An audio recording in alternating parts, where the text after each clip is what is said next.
Suzuka standing on the Suzuka podium after his fourth victory in 5 races, one which all but guarantees him his 4th world title. Lewis Hamilton looked at the sea of faces below him and picked one out.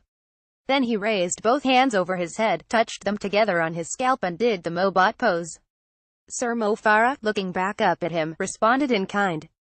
Game over. Sebastian Vettel of Germany waits for his car repaired during the Japanese Formula 1 Grand Prix. Photo Kazuhiro Nogi. It was a strange end to another strange chapter in this season of twists and turns. These two British sporting superstars, neither perhaps as popular as they might be back at home, communing with each other over a sea of people in the middle of Japan. Perhaps they recognize something in the other, a kindred spirit, a ruthlessness, a battling against the odds mentality. Farah, for all the questions over his coach and his methods, clearly has that in abundance. Hamilton, too, even though the Mercedes driver is not having to show it at present. Ferrari and Sebastian Vettel are handing him this title on a plate. The Scuderia's latest implosion saw Vettel retire from yesterday's Japanese Grand Prix after just 4 laps with a spark plug failure. A 3-point deficit has become a 59-point deficit in the space of 3 races. If Hamilton beats Vettel by more than 16 points at the next race in Austin, Texas, it will be mathematically over. In truth, it already is. Hamilton will become Britain's most successful Formula 1 driver, pulling clear of Sir Jackie Stewart, when he wins his 4th world title. Whether that happens in the United States, Mexico, Brazil or Abu Dhabi remains to be seen. Champagne showers. Lewis Hamilton celebrates a win and essentially locking in the title. Photo Toru Takahashi. He deserves it, but what a shame that it happened like this. It felt yesterday as if the oxygen had been sucked out of the season. Honestly, I could only have dreamed of having this kind of gap, Hamilton admitted. Ferrari have put on such a great challenge all year long. All I can really say is that I have to put it down to my team. They've done a phenomenal job. Reliability has really been on point.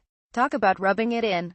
Ferrari's lack of reliability, their inability to hold it together when things get tense, has become a bad joke in F1. The writing was on the wall from the very start yesterday, an issue identified with Vettel's car as he made his way to the grid, where he was starting second. In an echo of Sepang the previous weekend, when Kimi Räikkönen hit trouble even before the race had started, the engine cover to Vettel's car was removed and a swarm of Ferrari engine boffins crowded around to have a look. It was all to no avail. Vettel got away well enough but was clearly down on power and was swiftly overtaken not just by Red Bull's Max Verstappen but by Force India's Esteban Ocon, Verstappen's teammate Daniel Ricciardo and Hamilton's teammate Valtteri Bottas.